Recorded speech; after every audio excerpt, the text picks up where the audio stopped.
Devil's advocates whisper in the hall, where justice wears a mask and truth begins to fall. Every thread they pull, every lie they weave, in the courtroom's dance, who's left to believe?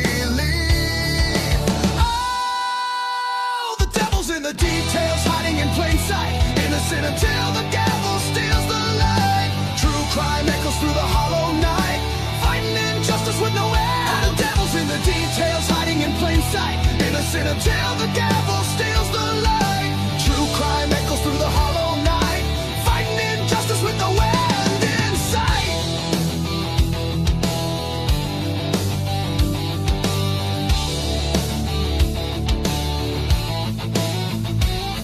A photograph fades where the truth once stood. Blurred lines between the bad and the good. The scales they tilt with every silver tongue, while the broken cry for a song unsung. Black robes sway like shadows on the wall. One wrong word and the mighty fall. Who's a sinner? Who's a saint? The jury's out, but the verdict's faint. Oh, the devil's in the details, hiding in plain sight, innocent until the gavel steals the light. True crime echoes through the hollow night, fighting injustice with no end. The devil's in the details, hiding in plain sight, innocent until the gavel steals the light. True crime echoes through the hollow night, fighting injustice with no end in sight.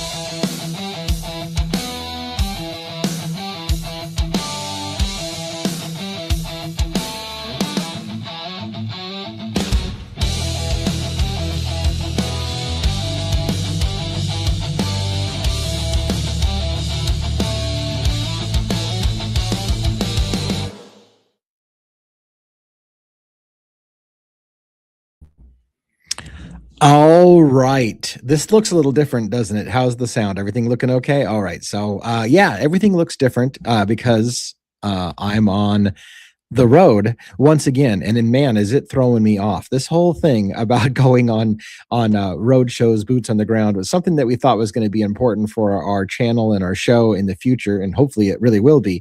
But it throws me off because I'm hearing people saying, hey, what happened to your long form videos, and what happened to this, and what happened to that? And I'm not in any kind of routine, because when you're out on the road and you've got flights and layovers and all of this stuff, it completely screws with a person who's a routine kind of person like myself. So anyways, I'm making the best of it as I can. I have lots of updates to share with you from Kentucky. I am in Kentucky. I won't even tell you. No, I will tell you. I'm in Lexington, Kentucky. I will be in London, Kentucky tomorrow. I have been all over Kentucky in various places for various different reasons. And I'll tell you a little bit about that as we get into it. Having said that, I'll probably let a lot of my panelists lead the discussion. That'll be something new for them, right? If I just shut the hell up and let them talk a little bit more. Mostly because I'm out of touch, and all I'm doing, I'm like a one-trick pony right now. My whole focus is all on Sabrina Atkins. And I'll tell you a little bit about that with the panel as we discuss it, because things that I thought were just rumors and maybe I was being told wrong information, we verified I've been being told very good information, which should scare the shit out of you when you hear some of the other things that I've heard. So let's get the panel up and let's get going for the evening. I'll bring on Dago first, because he's backstage in first position. What's going on tonight? Whoa. Forget about it. How you doing there, boss man? How's everything going? I'm doing good. I'm doing great. It took me a full day to recover from the flight. I had really horrible flights, and I was dead exhausted. And like I said on a video, I did some member-only content. I actually nodded off while driving one time, and I started to dream, and I was like, "Oh my god! Like I could have just killed somebody." Don't it do was that. bad. No, not good at all. So I knew when I saw that we talked about that with the amount of time you had for your layover. I'm like, oh Jesus, that's gonna cause some lag for sure. I thought I was going to be able to sleep on the plane. It did not work out so well. I mean, I think I did sleep, but it was not quality sleep in the slightest. Sure. So Get so that. what about you? What'd you do today? What I heard some you had some I had blog. a really good show, in my opinion. I had a great show today. It was kind of educational. We looked into the Idaho 4, of course. We looked into the prosecutorial misconduct on behalf of Bill Thompson and his team. Found a Brady list that's out there that has, and I'm going to be going back into that too, how many people that are in that area are on that Brady list that should not have probably been investigating this case. I'm looking into that now, so on and so forth and stuff like that. So it was very educational. Kim joined me from Typically Unique again, and we broke down quite a bit of stuff and brought up some facts that we've all seen in this case with Bill Thompson. So very interesting. Very interesting. Yeah. And I'm looking forward to, maybe we can talk about that as a little bit of a panel tonight. By the way, is it just me or it kind of sounds like you're kind of like gurgling something a little bit? I was like, is that a warble in your voice or am I just like insane? Gurgle. Yeah, I think Robin hears it too. I was hearing it a little bit too. It was really strange. Oh, I know what happened. I hit a button and it took me into my, Jesus Christ. Is that better? Yeah, I almost went straight up high school gutter and said you sounded like a something guzzling whatever, and I just went no. Yeah, it was my auto tune. I hit an auto tune button on accident, so hopefully that's better. I'm just gonna let that go. Let's get on that note, and I probably shouldn't bring her up next, but we're gonna bring Logan up next. Hey, how you doing? Logan. Good. How are you guys? Living the dream. Do I sound like I'm underwater or just Dago? You do not. Just Dago. And I think he fixed it. He likes to play with that mixer board and he does some weird things with his voices. So I think I'm definitely good now.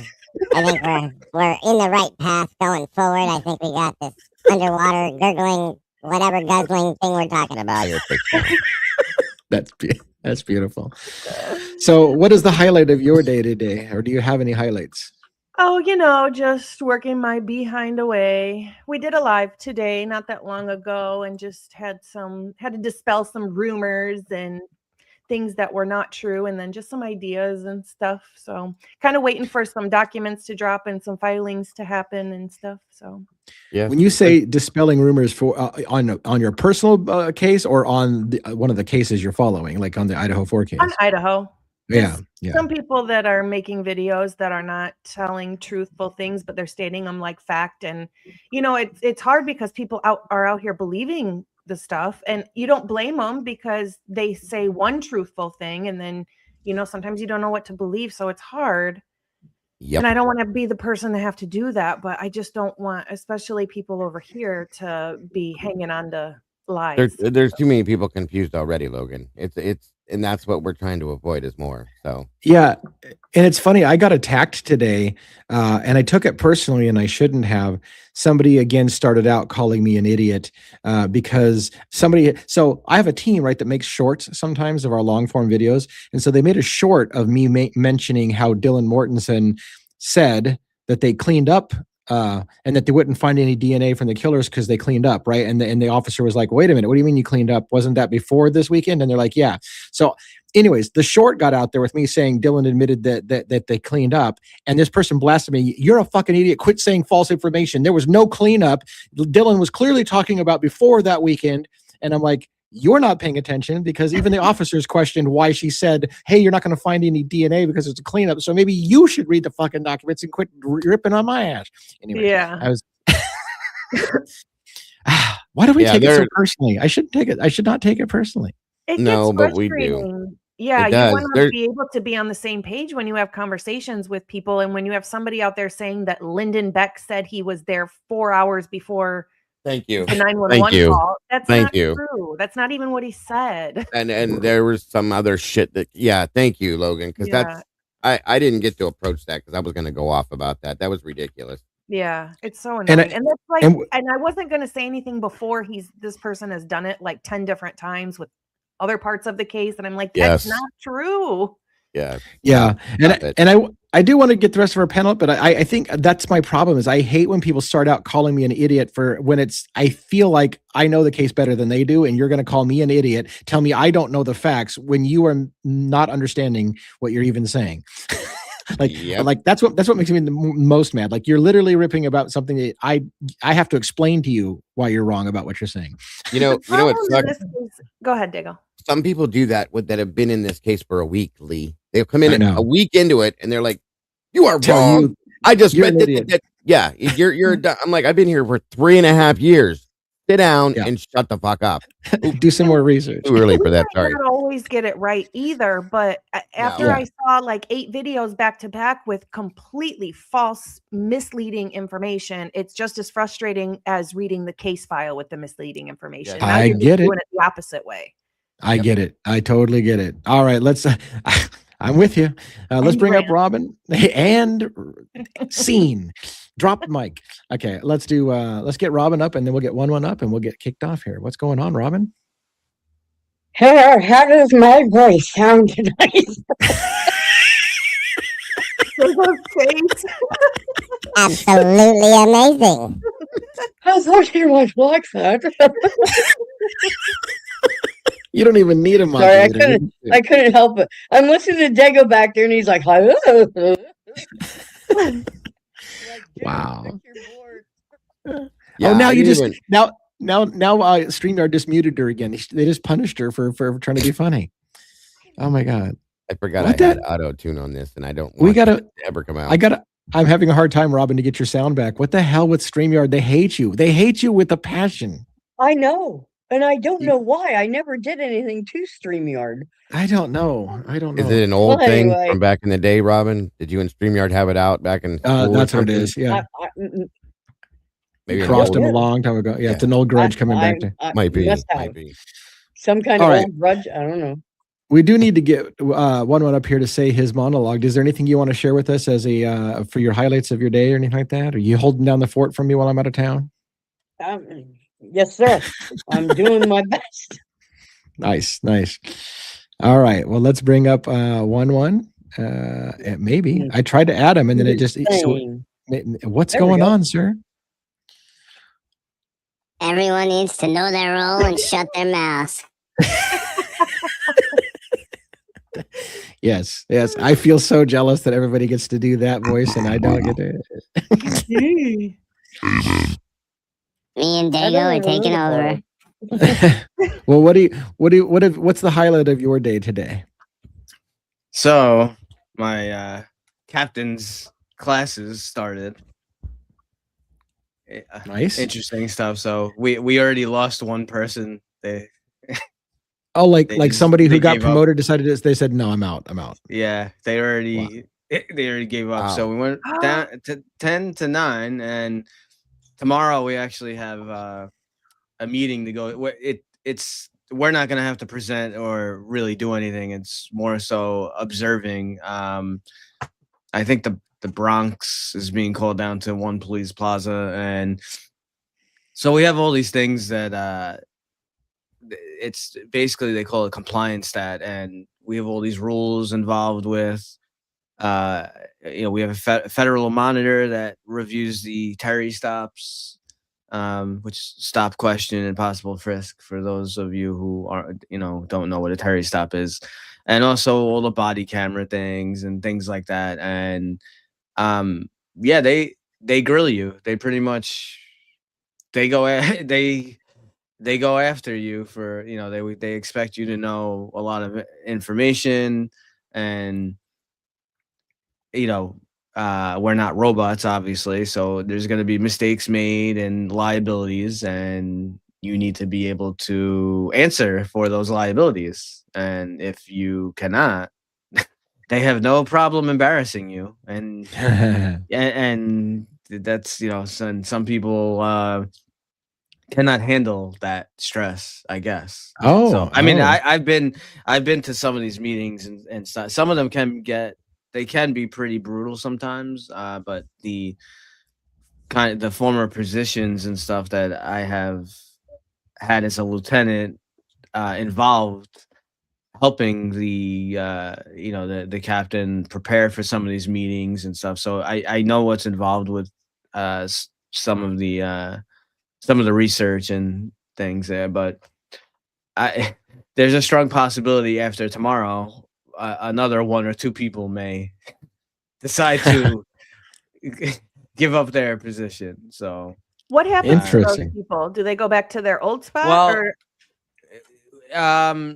so getting promoted to sergeant, lieutenant, and captain, they're based on civil service exams that we've taken. So you're on a 1-year probationary period when you are newly promoted, and yeah, you can always say like, oh, this isn't for me. I want to go back to my other position, and then they would be demoted back down to lieutenant. Or you have other people. So like in my we have 9 people left. I believe it's myself and 2 other newly promoted captains. There are 3 of us who have over 20 years. So essentially, like, I could go tomorrow and after this meeting or whatever, and be like, I've had enough of this. I don't want anymore, and I could file for retirement because I've already done my 20 years. So, Yeah. so that Yeah. happens too. Some people just they want to put down, they kind of on their resume, like, yes, they were promoted to captain, and then they just retire and go off into the sunset. So, How long have you been a lieutenant, bud? I just short of 11 years. Wow. Okay. So Nice. I actually and I was sergeant for about 7 years. So I have more experience being a supervisor than being a regular Right. cop. I have about That's why I 17 asked years. that. Yeah. So Good stuff, buddy. Good stuff. yeah. Yeah. All right. You got a Ready? monologue for us? Yeah, I let's do I it. do. Okay. Kick it up. Is it good to be alive in the den on a Oh, Monday yeah. night? Right? Today's Monday. Oh, Here we yeah. go. Yep. Yes, it Juliana, is. Jackson, and my beautiful wife. Love you guys. Tonight, we go back to a place where the mountains hold their breath. A place where coal dust settles on porch rails. Where courthouse steps echo longer than they should. Where everyone knows everyone, and no one really says what they know. This is Letcher County, Kentucky. A stretch of Appalachian earth carved by time, poverty, pride, and power. A county where loyalty runs deep, and so do secrets. And inside that quiet tension, 2 names began to circulate in whispers. Sabrina Atkins, Ben Fields. Not celebrities, not headlines in New York or Los Angeles. But in Letcher County, these names carry weight. Because when small town power collides with accusation, when reputation meets rumor, when the system is asked to investigate itself, things don't just unfold, they fracture. Tonight on Devil's Advocates, we're not here to tell you what to think, we're here to walk you through the fog. We're here to ask the questions that make people uncomfortable. What happens when influence shields behavior? What happens when allegations divide a community already stretched thin? And what happens when justice feels conditional? Letcher County is not just a backdrop, it's a character. It is a character in this story. The courthouse, the school hallways, the parking lots where conversations stop when someone walks by, the Facebook threads that burn hot and disappear.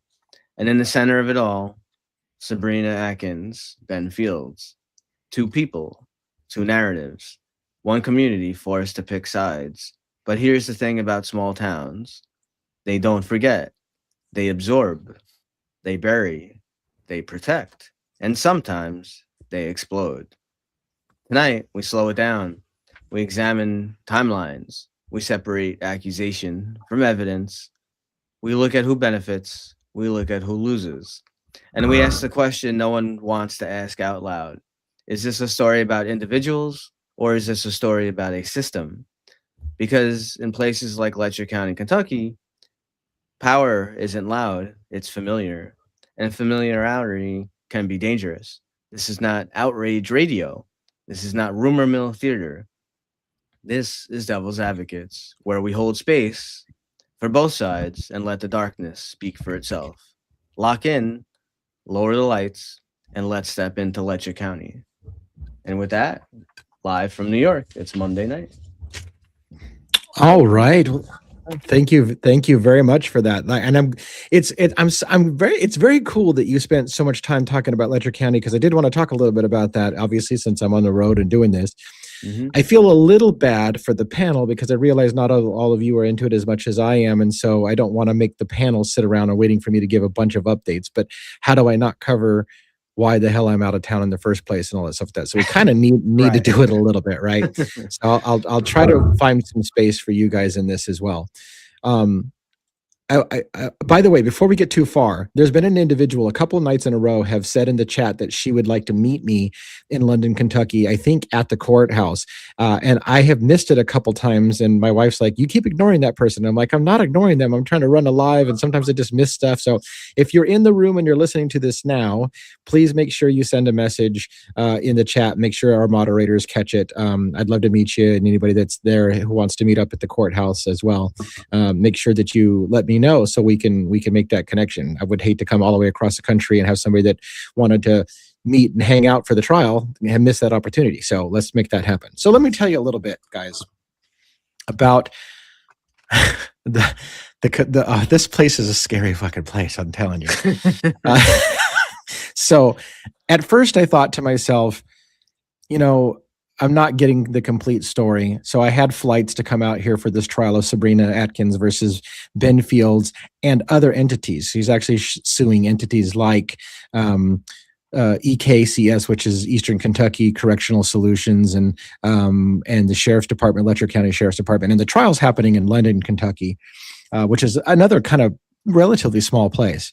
But as some of you know, I had flights picked, and I thought this was going to be a big deal. It seems like the media is not picking up on it, so it's super weird. Like, I don't know whether I'm going to go there and it's going to be nobody's there, and I'm wondering why the hell I came across the country or not. But I'm telling you, like, I feel like everybody's missing the boat not being on this story. This is an enormous story, and let me tell you where I'm going with that. I can tell you, many attempts are being made to pay Sabrina off before going to trial. We're literally walking into trial tomorrow, and they're still trying to pay her off. They were calling her last night, making offers of money. They're trying to pay her off. She feels like people have tried to run her off the road. Like it's one of those, like, we're either going to pay you off or you're not going to make it to trial. That's how serious this is. And you would think that that's all paranoia, but I'm a little deep into this. I'm seeing this stuff happen. It's real, and it's freaky. And I just think to myself, how does this not have more media attention? How does this not have more? Because we're on the cusp of something huge here. And I'll tell you this. So when I canceled my flights, I canceled them because I had heard that they had decided to postpone the trial and agreed to a settlement. And I thought, that doesn't make sense. But they had a date of May. So I'm like, oh, it must be true. Like, they wouldn't have a date. And based on that, I canceled my flights, only to find out that they're back on. And then I was trying to figure out, like, what was the deal? It's all in the court records. I looked at it. So what happened is they literally did make a last-ditch effort where Sabrina Atkins' attorney was approached. They all agreed that they would come to some kind of number, but they haven't come up with a number yet. And so they wanted to just not have this trial. And there was a date on the calendar for May as a second continuance date that they could move to if something happened. And so they just basically assumed that the judge was going to say, let's go ahead and move it one more time while we work out the financials. And the judge basically told them to go pack sand. Like, everybody's literally a day away from the court. We're not going to schedule again. You told me multiple times that you guys were ready to go. You don't just get to come to me the day before trial and say, hey, let's move it to May and we're going to work out a dollar amount. He basically told them to go pack sand and quit being disrespectful to the court. We're going to show up and you're going to present your case. So that all happened, and it's in the court record. And I was like stunned to see that. Again, payments are being offered. She's turning them down. And here we go. And I'm a little bit nervous for what's going to happen. It's just, yeah. I have a question for you. Yeah, please do.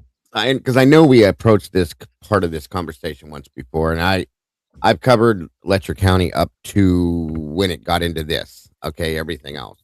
So most of my community knows about most of it. And we did bring up the fact that will they accept payoffs in this? Do you think at this point she will? And where do you think she'll pick it up and say, okay, I think I'm going to take this and be done with this? Just curiously.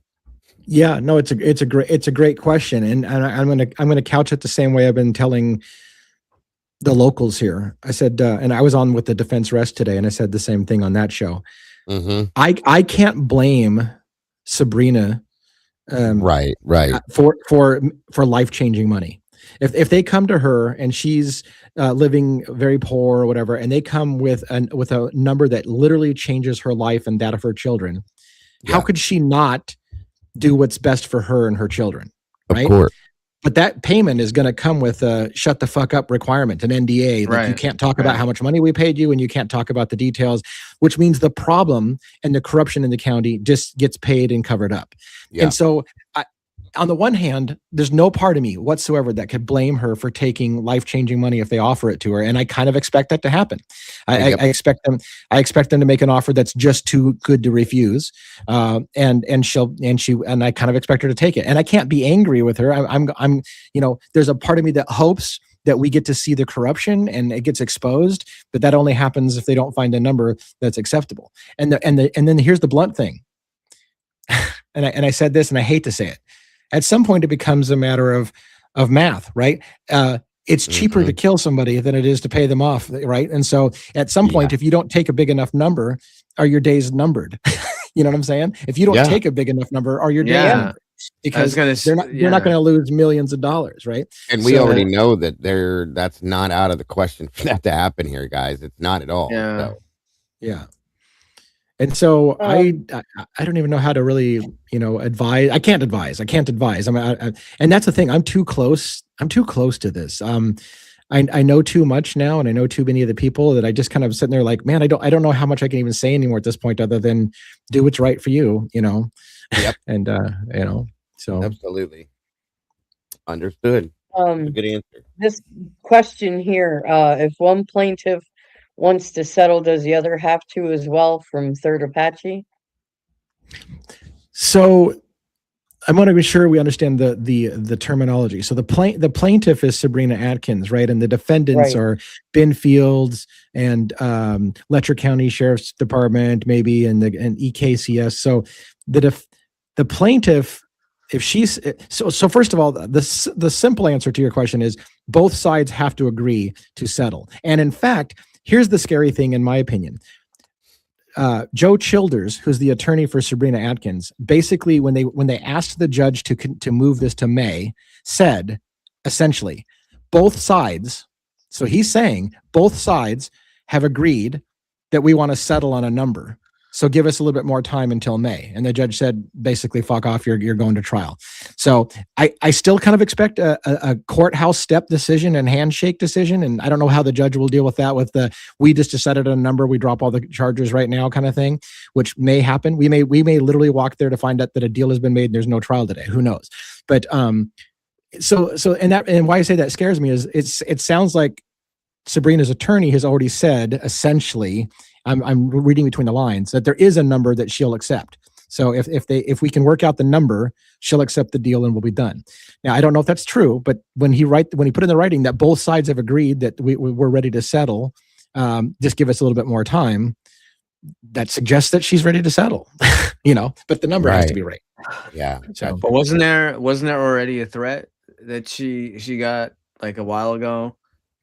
I heard something about like, well, she won't live to see the money or something like that. So she'll live to see the money, but she won't live to spend it. Yeah. Won't live to spend so I understand like what you're saying, and it's easy for people to pass judgment, but when you are, when you live, from day to day, and you have some kind of life-changing money that can help you and your you and your kids, to completely change your life. However, with the way this town is, I mean, she's gonna have to like look over her shoulder like for the rest of her life. Yeah, like, I'm gonna be blunt and use a term that we used to call "fuck you money." It better be "fuck you money." You better pay me so much money that I can be like, "Fuck you." I'm getting on a plane and I'm leaving the country and I'm never coming back, and I got "fuck you money." That's the other part, though, and I think we talked about that. Yeah. I mean, if she doesn't leave.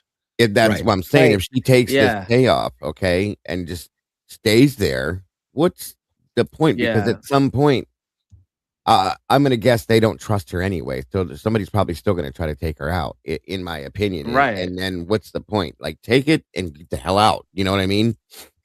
Yeah, and that's and then this is horrible, right? We're talking about somebody's life here that, and again, it becomes a financial situation. Like I'm telling you, like it's inside rumors, but I'm telling you, I'm real close. I'm real close to this case, and I'm telling you, people are making money offers. They're trying to find that number. They're trying to, and because they don't want to go to trial, they don't want the details coming out, and that's the scary part. You either take a number that's good enough that you can get the hell out of Dodge and protect yourself, or you go and you hope that you got protection.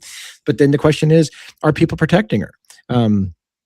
So, it's just, man, I wouldn't want to be in that's a big question, Lee, because you don't know who to trust. You can't really trust anybody from what we've learned. So at that point, what do you do? Okay. And here's the other thing. It's not going to stop the issue. The issue is going to continue to go on. You've shut your mouth. You've taken the money, whether you stay or go, the issue still continues to move forward just like it has for years. Yeah. Yeah. I mean, and see, like taking a big payment, if you're not going to move out of the place, I mean, you and your kids, I mean, your life is at risk every second anyway. Yes. They're just like, so there's like no point of even taking the money if you're not going to leave. If she's not, I know it's hard to pick up and leave. And here's the bad part. Like I don't want to leave Logan and Robin out of this either. But here's the last kind of point that I want to make before I force them to say something. Say something. Say something. I was waiting for my time. I have some questions. Logan, go. I can hold my thought. Go. Okay, so since I don't know much about this case, now we see like in Idaho, we have guilters and pro-burgers. Is it similar in this case as well, where you have a group of people that think this happened and another whole group of people that think the opposite happened? No, I don't think so. No, I think in this case, the people who know anything about the case know damn well everybody's dirty and corrupt. Yeah. There's not a question. Like the community, from what I've been told, the community knows this whole county is corrupt, and it's no secret. Everybody who lives here knows the county's corrupt, law enforcement's corrupt, the judicial system's corrupt, everyone's corrupt, and everyone knows it. There's no question. So they're just all afraid to talk about it because they've got everybody under their thumbs, and they take your kids away, and they put parents in jail, and they've got everybody trapped. And so people are afraid. But in this case, there's no question about those who believe and those who don't believe. Almost everybody categorically believes that this is a corrupt county and a corrupt system, but they just can't fight the man. Yeah, it's more like along the lines of, that absolutely happened, and oh shit, you're really going to talk about it. That's the two levels you get there. So, right. Sorry, go ahead, Logan. Mainly like the citizens against like law enforcement and the higher ups that run the county and stuff. Is that kind of the who's against? Yeah, but it's so hard. This is the thing, Logan. It's hard to explain this. The people who live here don't even understand who the good guys and the bad guys are. Like literally, there's so much corruption that the people they call the good guys are people who have abused them as young children, who have done illegal things like maybe covered up murders and stuff like that. And they're like, yeah, but he's the good guy because he's never touched me personally, or he's never done this. And so is there anybody good in this county? But the point being is that I think people want to end the corruption but nobody knows how to do it, and everybody's afraid to say anything. I don't know how to really explain the culture other than they're all confused. Other than they know they're being abused and they want it to stop. But it's like an ingrained culture. Sorry, go ahead. Oh, no, you're saying exactly what I was going to say. It's just this. It's just its own little ecosystem there, or like its own little world, self-contained, that they don't know which way to turn because like Lee was saying today. They sometimes are very confused as far as, no, I'm not being abused because I don't get hit or, whatever. Yeah. So to them, they don't really see a problem in a way. It's strange. It is totally. And I want to share, because I don't know, Logan, this is something I want to direct to you because you may not know this very well. Here's the really bizarre thing. So this case started for me when the sheriff shot and killed a judge in his judge's chambers. And I thought to myself, holy shit, did that just happen? And here's the thing. You talk to locals, and locals view him as the hero. Like they're like, Mickey Steins is a good guy. Like the fact that he shot and killed a judge in cold blood murder, that guy had it fucking coming. Like that's a bad judge, and good for Mickey. And look, even the prosecution on Mickey wants it moved out of the county because too many people like the guy. Like he killed a judge in cold blood, shot him 9 times, and people in the community mostly like that guy. They're like, good for him. Should have killed that fucking judge. So it's a crazy situation. But at the same time, with what he just said, if you see this video that we've all seen and have gone back and rewatched after the fact, it's very odd, Logan, because there's no blood spatter. There's a lot of weird things with this. So it's something that you have to really focus and pay attention on when you see it, because now you're like, I think like what Lee said in the beginning, we were all just like, that really just happened, and it was recorded on video, so we all just frozen. Like we were like, wow, that just happened. Yeah, you don't see that happen. But then when it wore off and everybody started thinking about it and looking at it, we were like, wait a minute, hold on a minute. Like this guy was 3 feet from him, and where's the blood spatter? Where's this? Where's that? Now we all questioning that side of it. So yeah, no, there's I know too. all of that, and I started getting into it in the beginning, and then I kind of stopped. But the reason I kind of stopped was because I didn't understand how there wasn't any blood spatter, and you didn't see the flash of the gun and things. And I was like, what is going on here? Like, and then it kind of got away from me, and then I stopped tuning in because time had just gone on. The muzzle flash is what killed me. That's what the one. Logan, if you hear some of these women that tell their crazy stories, and not crazy that it's not believable, just crazy of that something like this can go on someplace that's not a movie or a TV show. Like this is real life. The Defense Rests had a show like a week or two ago, like a 5-hour show where a lot of them were telling their stories. And to Lee's point, like you hear these women explain, they're like, oh, and this guy, I'm just making up a name. Oh, this guy Bob, like, oh, he was a pretty good guy, he, as like what Dago was saying, like, oh, or Robin, oh, this guy didn't hit me, he treated me right, but he kind of like, started dating me when I was 13, 14. Like what? right. Like I'm listening to this, I'm like, drugs. oh my God, like and that's the good person. Like what they view as like the good person. Someone trying to groom them when they're young and trying to get them impregnated and all this crazy stuff. Feeding them drugs at 13 years old. All of that. I like to call that the best of the worst. Yes, right. That's pretty much right. And good way to put it. And I have heard people say, like, I've heard some locals really talking favorably about Mickey, and then I will question them, like, well, wait a minute, I've heard this rumor that Mickey Steins may have helped cover up a murder that police did. And they're like, oh yeah, I mean, he's not perfect, but I mean, he never touched us. like you just said, the best of the worst, Logan. Yeah, it's the best of the worst. You know what I mean? Yeah, it's insane. It's truly insane. Like one was saying, it's like, go turn on Lifetime or LMN. This is what you're gonna see because you don't believe this is real. I'm telling you, until you see it. It's crazy. I will say that I have almost concluded, though, for what it's worth, and I don't want to make Mickey Steins to be the hero of a case that I don't know all the details, because again, there are stories that Mickey Steins is not squeaky clean and has his own demons, but it just he may not be the same kind of sexual predator that some of these people are. So if you rank sexual predators as worse than other kinds of predators, then you can say he's the good guy, I guess, right? But let's not say that he's necessarily squeaky clean. But I will say this. Yeah. One of the questions I had was, Mickey Steins had the job before Ben Fields. And remember, Ben Fields was convicted of rape and sodomy of a girl that was under his ankle monitoring system. And he had run this scam on multiple women where he'd basically let them off an ankle monitor in exchange for sexual favors. And then if they quit doing it, he'd have them arrested and put back in jail and report them for being off the ankle monitor that he himself took them off. That's kind of the gist of the scam, right? And he learned that job from Mickey Steins. Mickey Steins had that job for I think it was 20 years or some shit before running for sheriff and winning the sheriff's job. And when he won the sheriff's job, he trained Benfield to take over. And the number one question I had was Mickey Steins running this same scam? And did he teach Benfield the ropes and teach it to him? But I will tell you this. Here's some new information I've had. Mickey Steins had it for like 20 years and not once had anybody come forward with a sexual allegation against Mickey Steins.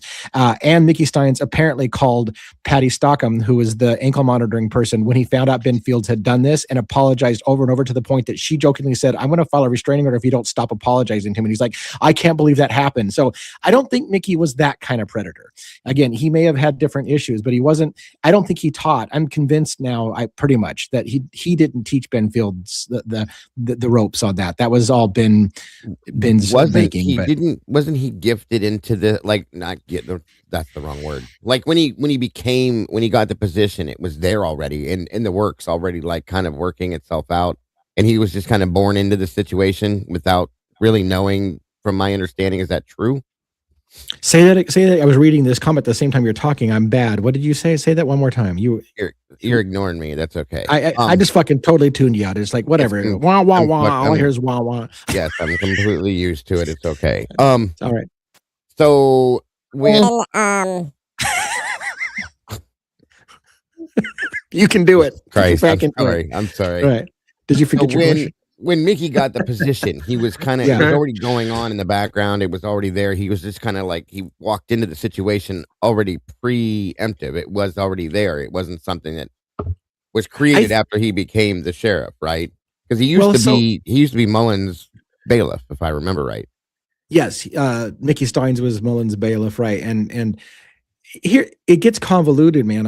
Here's the thing: it gets convoluted. These guys were in home poker games together. Mickey Steins, Ben Fields, and the Judge Kraft, Judge Mullins. They had poker games. And there's rumors that those poker games traded girls around, that they had sex parties, that there was I don't know to how far, how long this has been going on, right? I don't know.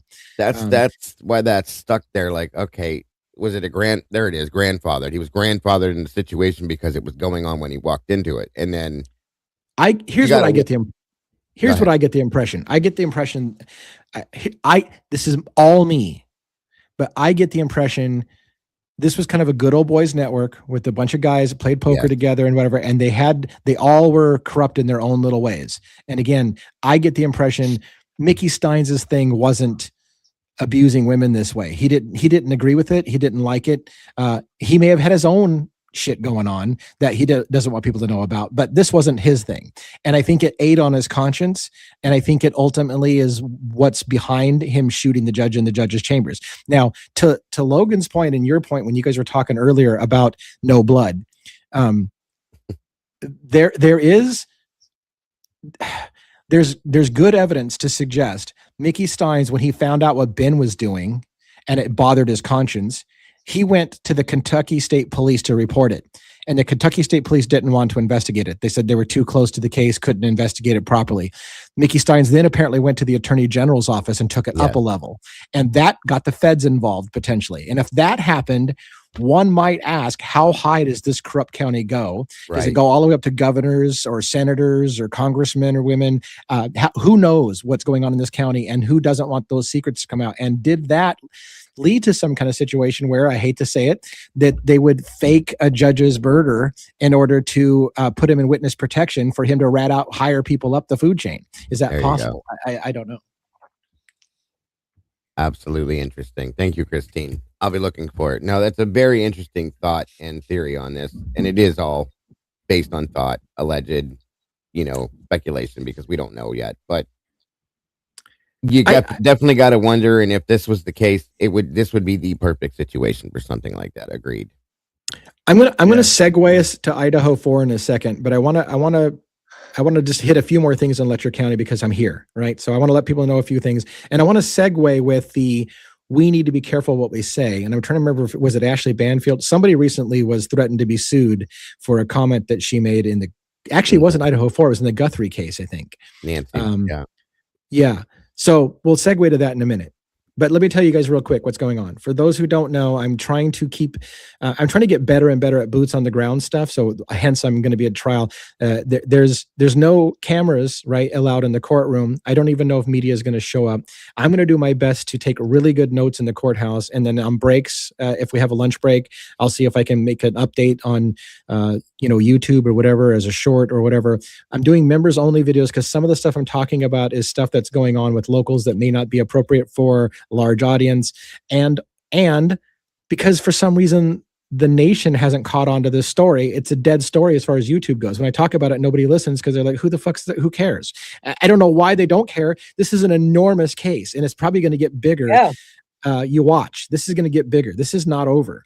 But anyways, so my own plug is, if you don't know about the Mickey Steins case and you want inside boots on the ground information, please like and subscribe and follow the Mickey Steins case. Get on Discord and watch. I got a channel that's called Letcher County trial, whatever, or court case. And I'm doing tweets, if you will, kind of thing, and keeping people updated. And I'm going to try to get better and better at giving you inside behind the scenes look into a case where I'm very close. I'm very close to the people in this case now. And I can't even tell you how close I am. I'm very close. I'm very close to the case, way closer than I ever expected to be to this case. So if you're interested at all and you like the way I cover things, please check that out. But the last thing I want to say to segue to something else is, what do you do when like, for example, in the Nancy Guthrie case, all somebody did, in my opinion, right? And I don't know if it was Banfield or not, but she made some kind of comment about how she thinks that a certain person is involved.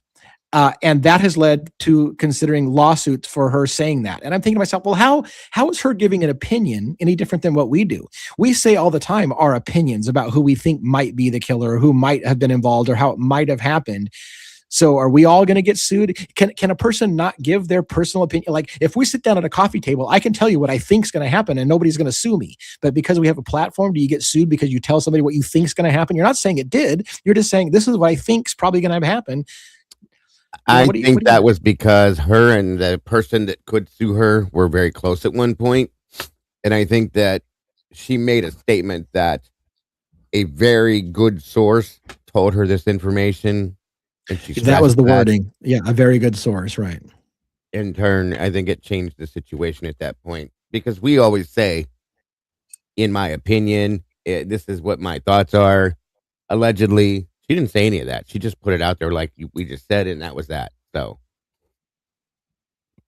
right. All right.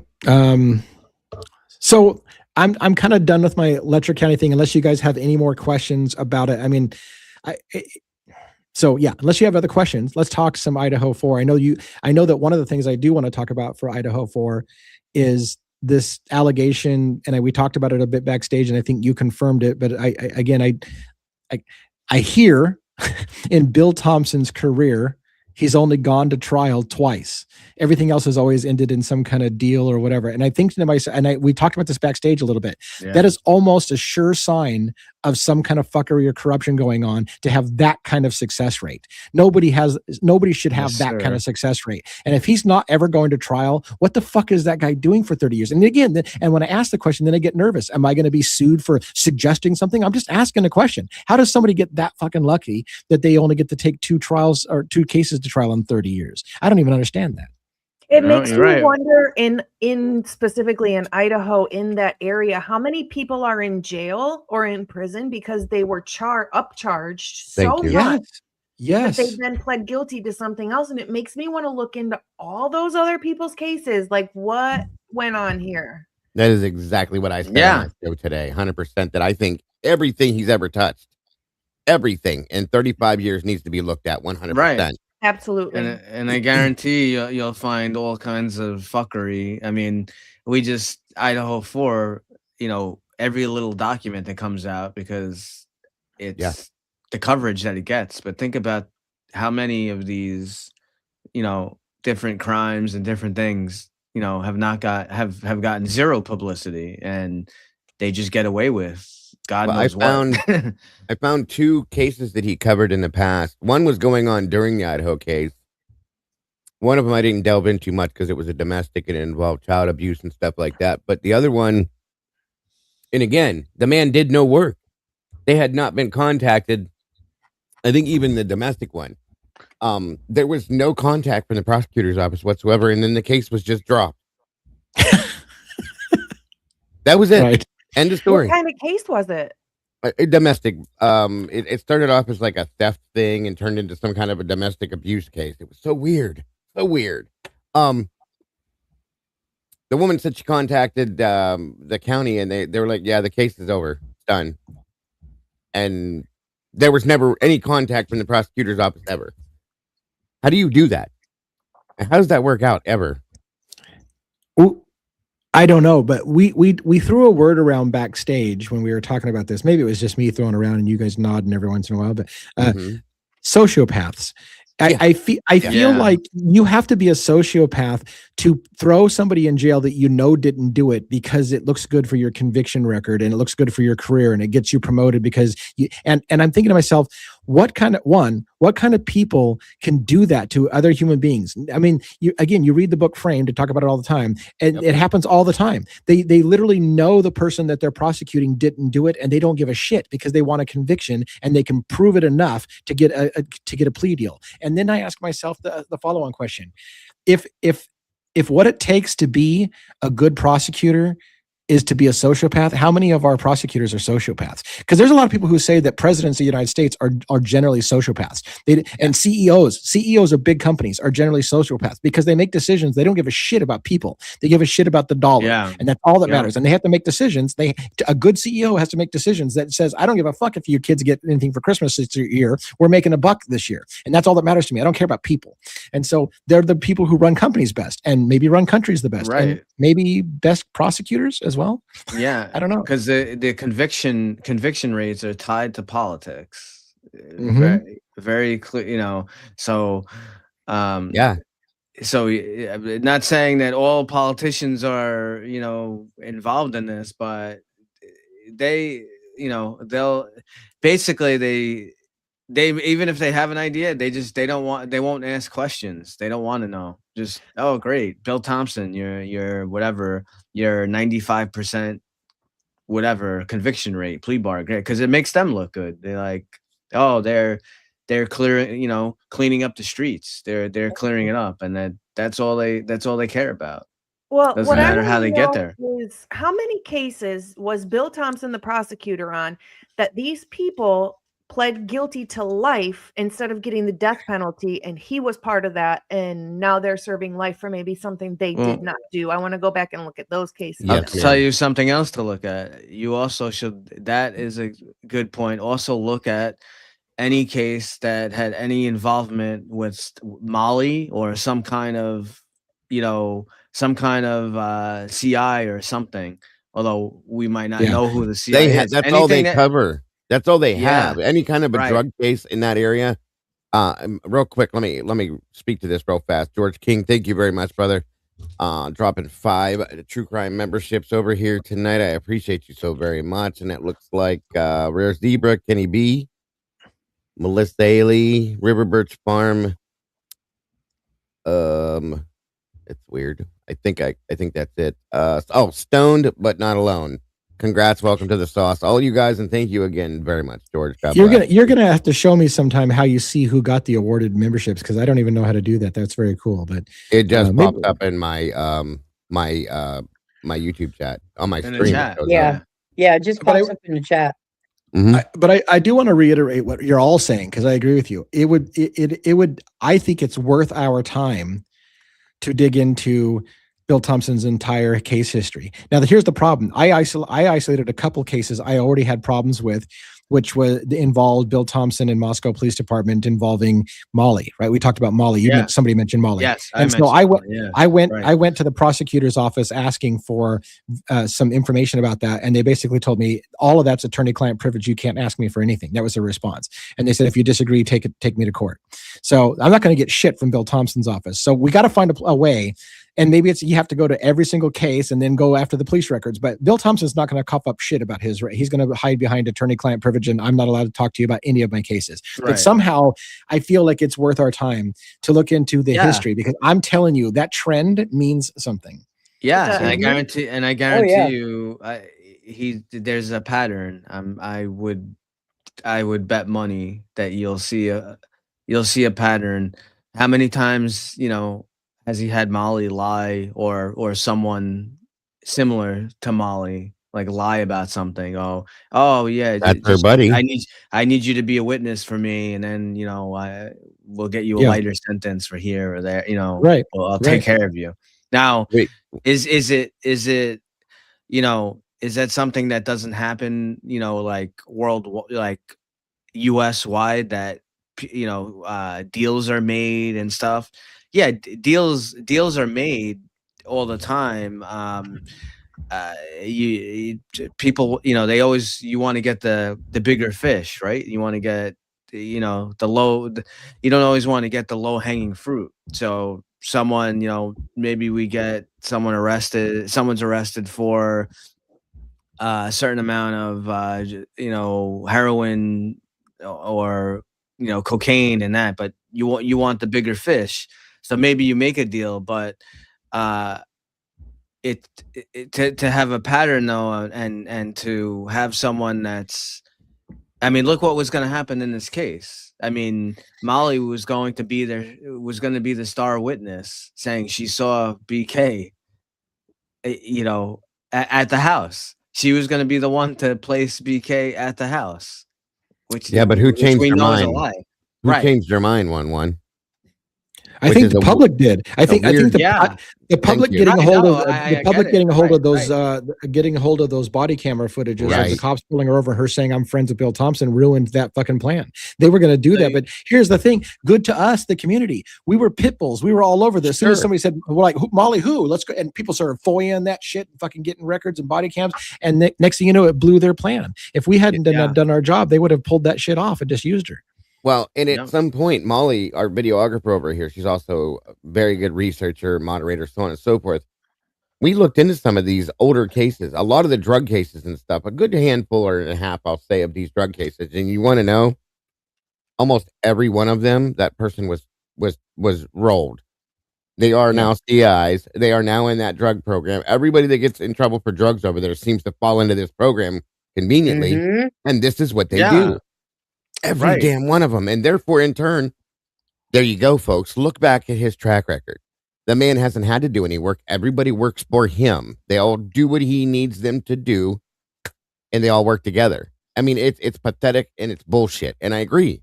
If we have the ability and the time as a whole, we need to pull up his shit. We need to look into his shit.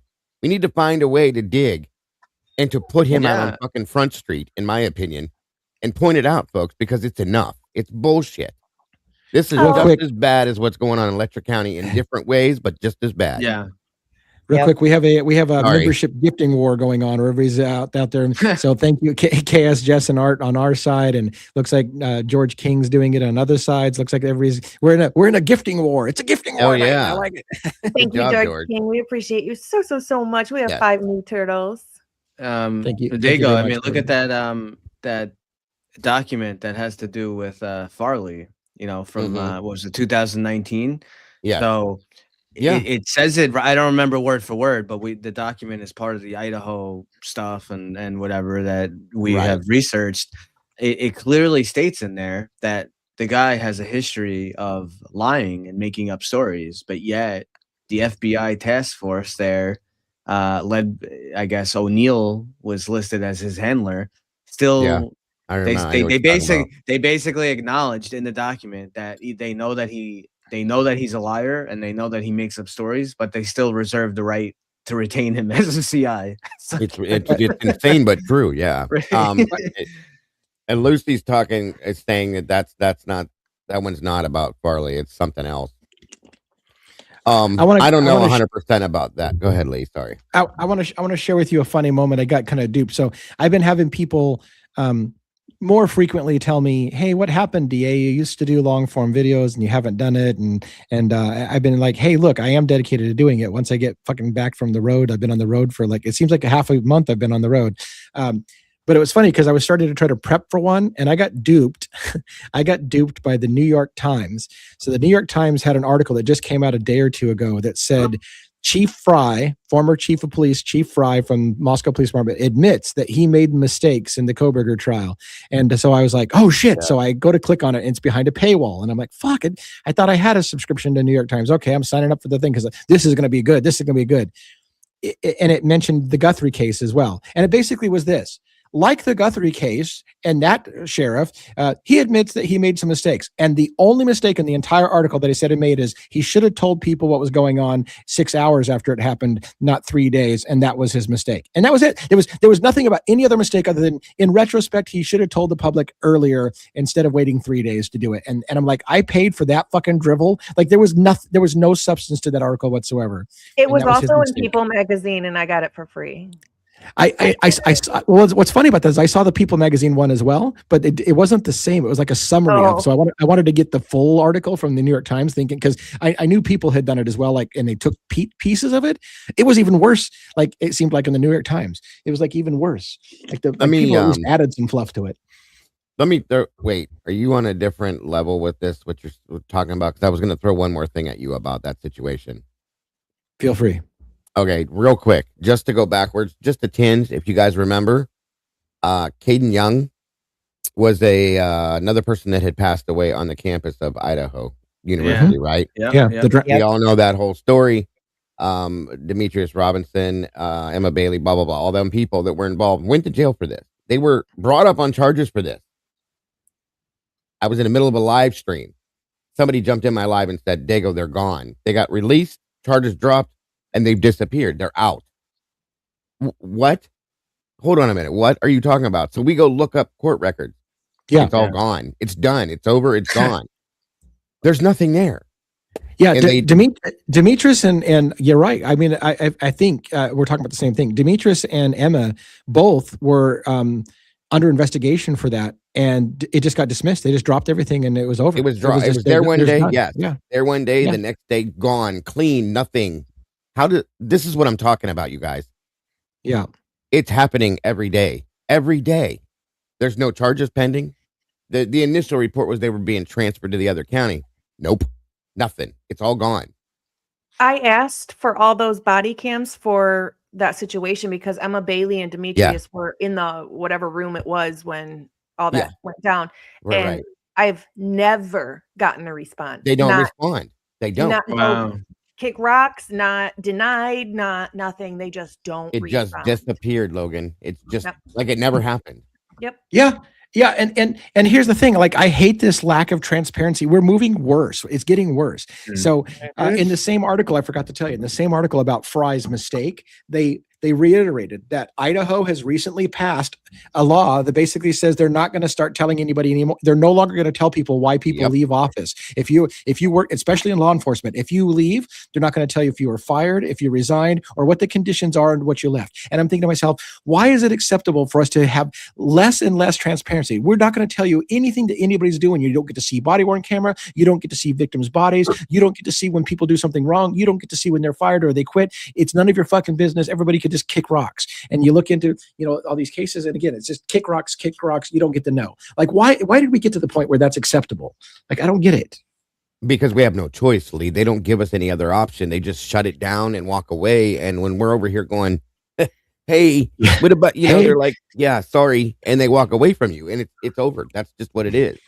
Sorry for the gesture, but that's basically what it is, you guys. That's 100% what they do to you. I agree. They don't have to explain it to you. And that's what they're pointing out right here with this. Like, we're not going to tell you because we don't have to tell you.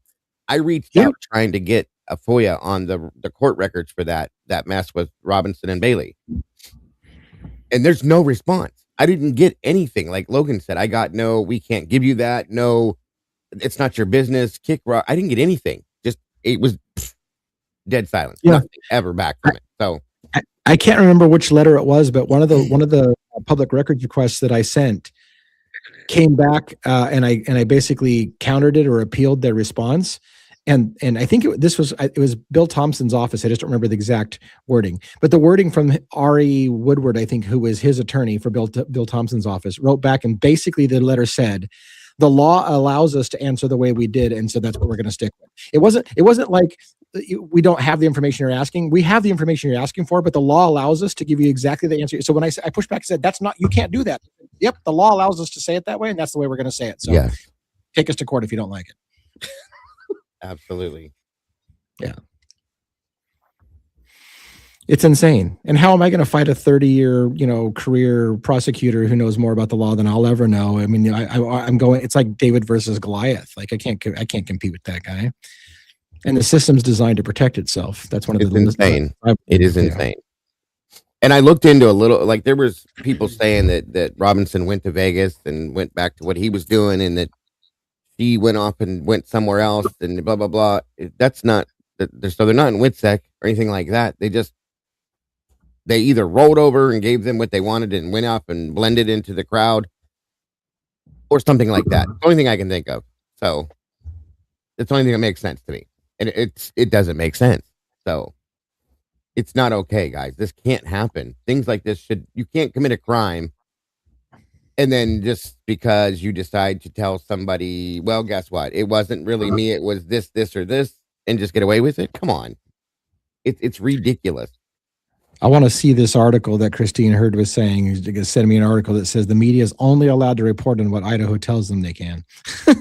I believe that we they probably do that, have something. Yeah. It's nice to see it in writing. And I guess that's the only thing we can do is just advocate for telling people from our bully pulpit, this is the kind of bullshit that they've put us all into.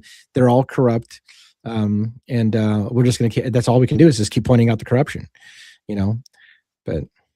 See there, that's the point. I know all about that story, Foya, because I had somebody else tell me that story about him as well, and there's many other stories like that. So and this just keeps happening because, in my opinion, he works with them when they want him to, and I think they all work together. To be truly honest with you, it's sad. So, yeah. And at some regards, like somebody just said, we've already lost so much here. It says now we're going to have to fight an uphill battle to get our country back, whatever. And I want to say that in a lot of regards, yes, we've done this to ourselves because, and I don't want to spend too long on it because we can't undo the past, right? But we as a society have continued to allow them to erode our rights and our civil liberties little by little for decades by not saying anything, because everything was always a little, it's not that big of a deal. This is just a small thing. But all of those small losses have ended us up in a situation where it's almost embarrassing to say you live in a free country because other countries are more free than we are. We used to take pride in America about we're free my ass. Like we have to have licenses to go everywhere. We have to have licenses to do everything. And the system's rigged against us and they put us in jail whenever they want to. And you can't fight back against the oppressive system, which is designed to protect itself. How is that a free country? We've been brainwashed and we're the frog in the pot that's slowly boiled, the proverbial frog that doesn't notice the temperature being ratcheted up until it's too late. Right. Yeah. Something was just brought up in the chat. Kim from Typically Unique asked if we had talked about yet. I didn't get a chance to bring it up, but it was something that we found out today that can be done.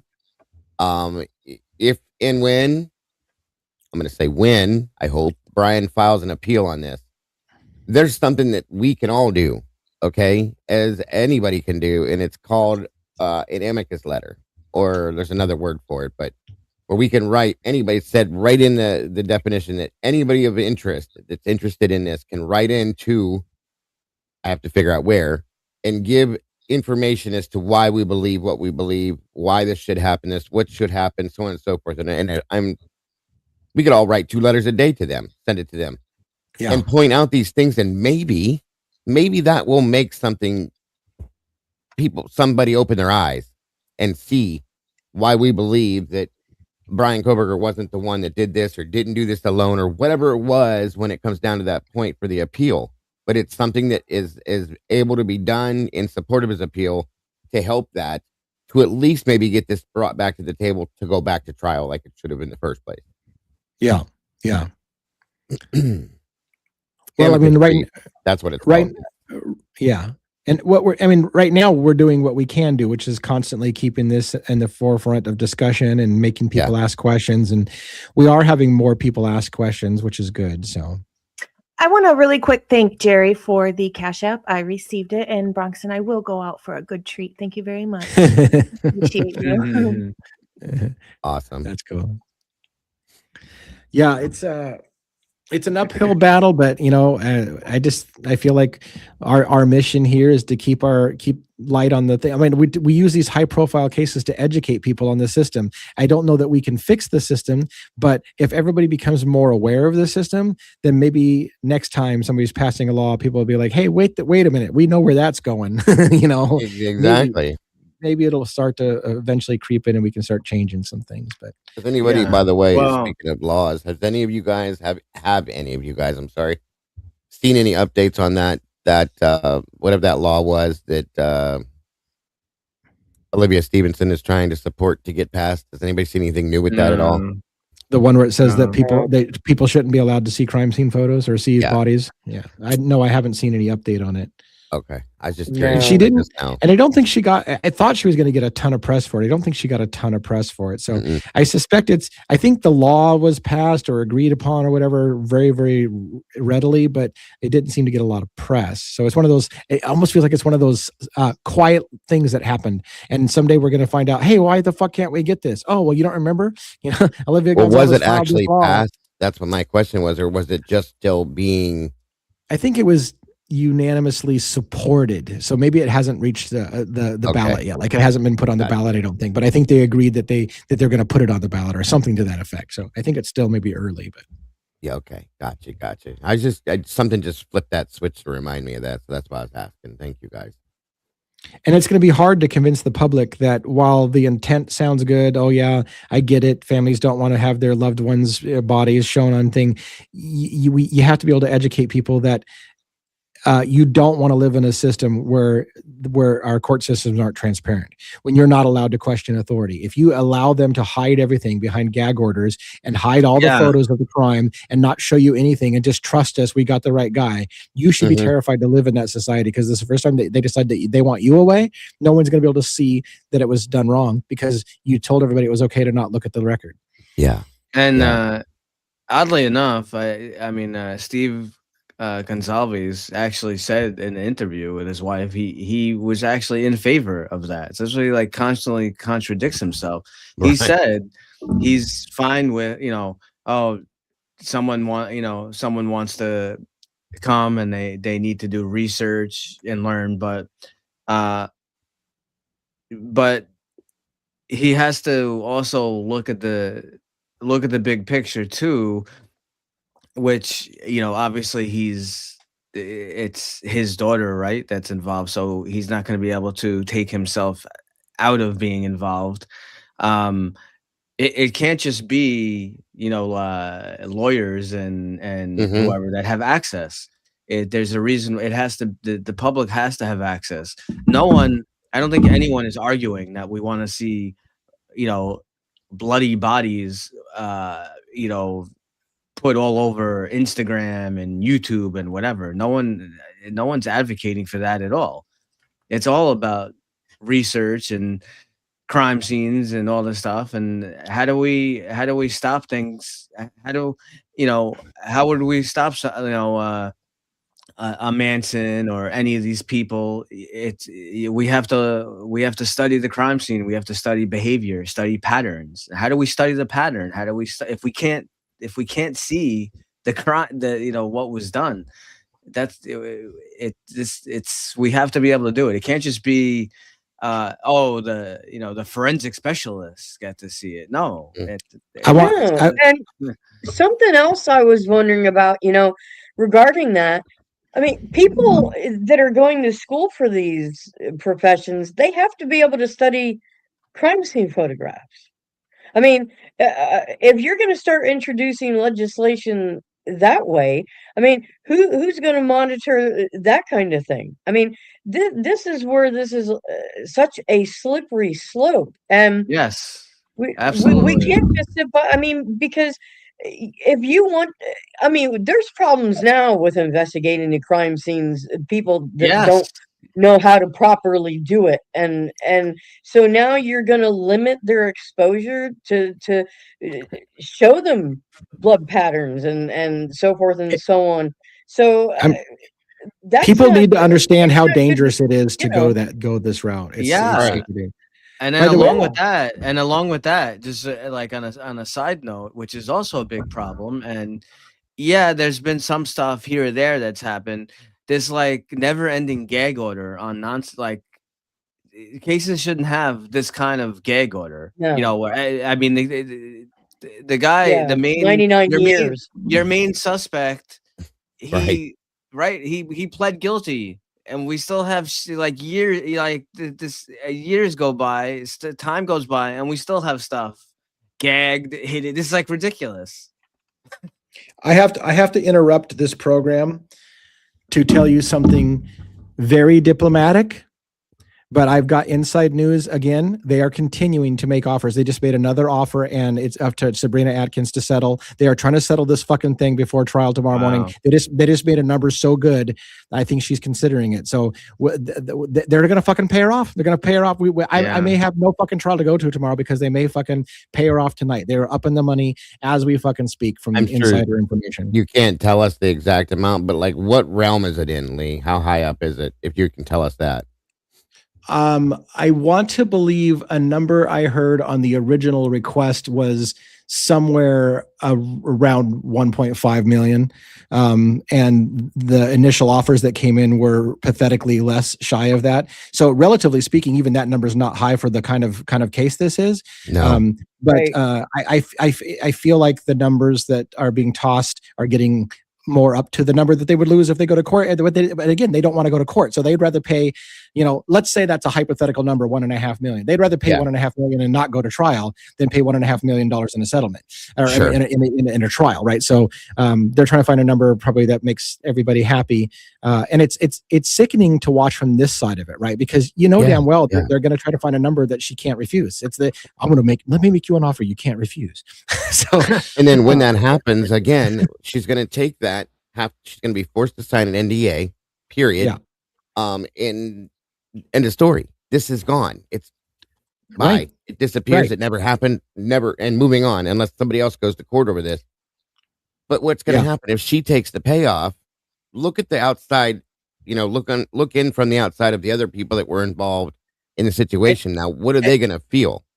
Right. And you have to start to ask yourself the chain reaction effect. So let's think of all the other people who know information, and they're thinking, well, shit, she just got a payday. I want my payday now. So they're going to come forward and they're going to say they have a case and they're going to look for their payday. But here's the thing. Somebody's going to start doing math equations and go, I'm not fucking paying all these people that kind of money. Some people are just going to have some accidents. So exactly. Again, if they keep covering this shit up because they either pay it off or you die. And let me tell you, people have already died in this case. Jennifer Hill, I don't believe it was an accident. They say that she overdosed. I don't fucking believe she overdosed. She had critical information, including I think she had a sex tape, and she said she had it, and she ended up just dying. They just, you know what? She's a drug addict. She fucking overdosed. Big deal. It happens. Druggies do that kind of thing. Come on, man. Use your sense. These people are being murdered and paid off right in front of everybody, and the fucking nation is largely ignoring it. Like, this is disgusting to watch from the outside. The way they're dying is very, very, very scary in some aspects too. She was bringing groceries in and dropped dead. We know what that's from. The woman with the dogs, that's insanely disgusting and ignorant, but that's horrible. Scary shit, guys. Scary. Yeah. Thank you. You're enough for the 5 new turtles, 5 new memberships. That's really, really sweet. Thank you. And this will just disappear, go cold, and it never happened, you guys, and just keep going on as it has for 30, 40 years or longer, however it's been going. Yeah. That's what makes me sick to my stomach about this. Well, I just hope that if she were to take a payoff, honestly, she has enough sense to get the hell out of Letcher County, to get the hell out of Kentucky for that matter, okay? And a lot of these people have roots here. This is what I worry about with this. If you are to take this to shut down whatever it is, leave. Like we were saying earlier, but a lot of people have roots in this area. Their families, their mothers, their brothers, their sisters, their kids, they're here. So a lot of people don't want to leave because of that. That's where the problem's going to lie. So it's just going to have to be a wait and see what happens, Yeah, but you have to. I mean, I don't think staying isn't an option. It shouldn't be. it should, they could offer you $50 million. It doesn't mean anything. I just saw the face you made, Lee. So yeah. It's aggravating. I'm like I said, I've got ears now in places and stuff like that. So it's aggravating me seeing what's happening behind the scenes. And I mean, and again, let me get this straight. Like I don't want anybody to think I'm being a little petty ass, but yeah, I flew across the fucking country to cover this thing and to try to shed light on the corruption in this county because I believe it needs to stop, right? Yeah. But I can't do anything if somebody gets life-changing money and decides that I'm taken care of. So, it's like, what, and I can't blame them. Like I can't. Right. So I'm here watching this whole fucking trial just get hushed maybe right in front of me as I'm sitting here going, I literally don't know if I'm going to be going in a courtroom tomorrow or fucking trying to get my next flight back and saying, well, that was fun. And it tells you that this kind of a thing, you guys, is kind of scary because it tells you at the very least, how often does this happen? Oh, I know. That's what I'm saying. Like this kind of stuff, I'm here seeing it happen in real time, but I bet you this happens every day in America and we just don't realize how often every day this is happening. Yeah. Absolutely. That's all it takes, guys. This world runs on money. People run on money. Here's $1 million. You just watched me murder somebody, but here's $1 million. Enjoy your life. I can head over to Nashville, Tennessee. Someone said, and there's something to do over there, so I can. There you go. I mean, there are sightseeing things here. I am in a part of the country. If I get stuck and don't have anything else to do, I guess I'll go see something. You're not too far from me right now. I don't think so. There you go. Maybe I'll take a trip and I'll come shake your hand. There you go. Say I did it. Did it live. Doing it live. Next time maybe we'll be sitting here side by side. Then you guys will really flip out. I was going to say, I could do a gag and I can come up behind you in the darkness while you're on a live on my show. That I don't know that I would do because of what usually sits next to me. And I don't think you want to scare me that way, but give me a little hint at least. I would do it with your agreement. There you go. There you go. That's better. Yeah. And get shot or eaten by a dog or something, 100%. Yes. Yeah. That's some sick shit. So I guess, guys, how weird is it that I've got, I'm here boots on the ground and I may walk back with nothing. Like literally, here's something I don't know if I talked about it on my members only live a little bit, but I came here and I had a group of interviews set up, and when I showed up with lights, camera, and action, they all backed out. Because they all had people in their life who said, you're not talking to that guy. And so people who wanted to talk were told, don't talk to me. And they all backed out. So I got here on day one, a day early to get interviews. That didn't happen because everybody was told not to talk to me. So now I'm waiting for a trial to happen tomorrow. And literally, I think they're buying her off right now as we speak. So there'll be no trial. And I'm like, what the hell did I accomplish? Were these interviews on top of the other, these are newer things as from the first time you were there? Yes. Okay. New stuff. Wow. Yeah, new stuff. Wow. That's unreal, bro. That's just, I mean, it's not because it's realistic. I get it, but it's still crazy. Jeez. Yeah. Well, I'm getting my popcorn out and just waiting to see the shit show. Yeah, you got till what time's court tomorrow? 8:30 tomorrow morning, Eastern Standard Time is when court's supposed to start. And because I'm a good hour and something away, I've got to get up at like 5 a.m. I'm going to travel there for about an hour and a half. And then I'm going to try to be outside the courtroom an hour and a half to 2 hours early, just in case there's a line. But again, I'm the way I'm feeling right now, it's not going to happen. I think I'm going to show up and they're going to be like, court's canceled today. We settled. So, is there a way that you'll know before you go? That way you maybe don't have to go, or are you still going to go either way? I've got people that are behind the scenes, so I suspect I'm going to get a notice tonight if a deal's reached. But gotcha. Okay. Yeah. Well, at least that could save you a trip instead of having to go, for no reason if that's what you want. Is there a lunar eclipse coming up out here? Yeah, we have I think it's a full moon tonight, so that's probably not playing well into your plans either. So. Yeah. Well, I don't know, Robin and you guys are quiet again tonight. Like, what are your thoughts on this whole thing? Whether there's a payoff or not a payoff, or what do you think? I mean, I think that she would have to literally, as soon as she gets the money, she'd have to take off. Like, there's no way. Yeah. There's no way. Because otherwise, I mean, what was it somebody said? You might win, but you're not going to live to spend it. So, I mean, right, I mean, Robin. that kind of says it all right there. Does she have Lee? I'm sorry, Robin. I didn't mean to step on you. Does she have family, kids, anything like that, Lee, that you know of that would keep her here? Yes. Okay. Well, you two were right, 100%. Logan and Robin both. Like, that would be the only smart thing to do. It's just to get the hell out of Dodge. Here's the thing, though. I mean, in this day and age, 1.5 million, yeah, it's a lot, but okay, a lot of times, when you are in and out of, she was in jail and stuff before, right? Mm-hmm. When you're in and out of jail, a lot of times you don't own a home, you rent a home. It's not like she'd be able to pay off a house somewhere, and she would still probably need to rent somewhere, and like little things like that. And the money would go fast, and then she would be then when it's gone, what? And it's gone. Now she's Right. stuck somewhere. And getting a job would be hard for her. I mean, she's going to have to work at some point because of having a record. Yeah. So it is a very, very difficult situation. Lee just got new information. Yeah, I'm getting shit coming in. It's fucking. I will tell you what I can, when I can tell you something. But yeah, I feel like I'm in the negotiations. We're in negotiations. It feels like, but wow, that's wild. It's wild. Wow. I mean, really, I'm not right. I'm not a decision maker in this at all. But I'm at least getting good stuff on people that know people who know people and are that I've learned who I can trust in the story. So yeah. Right.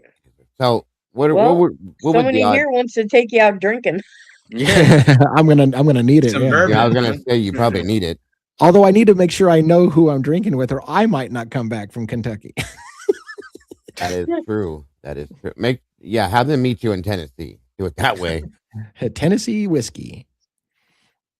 So what would the odds be that if this were to happen, Lee, you think would she give you an interview after the fact, do you think?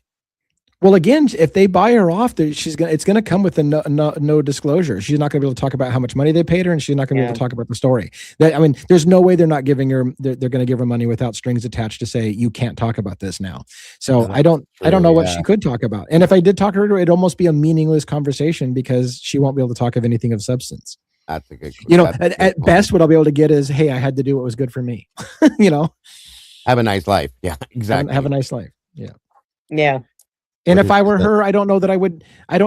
So I've had conversations with her, and it wasn't even, at first I wasn't sure how comfortable I was. Like, okay, is it okay for me to talk to somebody who's literally going to be in court? I've had conversations with her, but at this point, I don't know if it's a good idea for her to have a conversation with me. I mean, right. If I were her, I don't know that I would trust me or trust anybody. I'd take the money and fucking run. Well, let's ask this question then, all the way around, if you guys don't mind. Based on what Sausage Biscuits just said, if she gets the F out of town, she'll live to spend it. So here's the next question.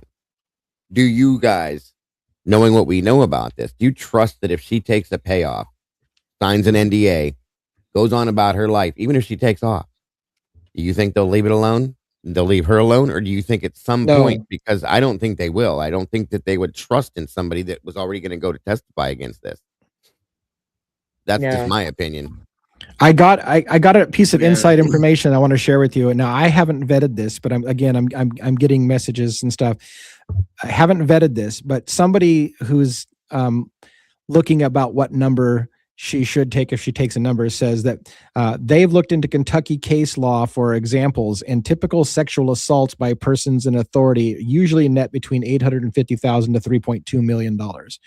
For settlements. So anyways, that's again, that doesn't tell you what she's being offered or whatever, but that's the I guess if someone were to educate themselves of what is a good number for me to take, that would be a ballpark where you start, right? Just shy of $1 million to $3.5 million. But I just said, for me, if I was in that, well, I don't know what her financial situation is, but if I was in my own financial situation that I'm in now, 1.5 million would not be worth it for me. They're dirt poor down there. I know. And see, and and here's the other thing you need to factor in, and I don't know the numbers on this, but typically, now this is what I got educated from Ali Benevento, the criminal defense attorney from North Carolina that we befriended on here. I was asking her about who's paying for Sabrina's trial? Like who's paying for her attorney? If she doesn't have money, who's paying that attorney?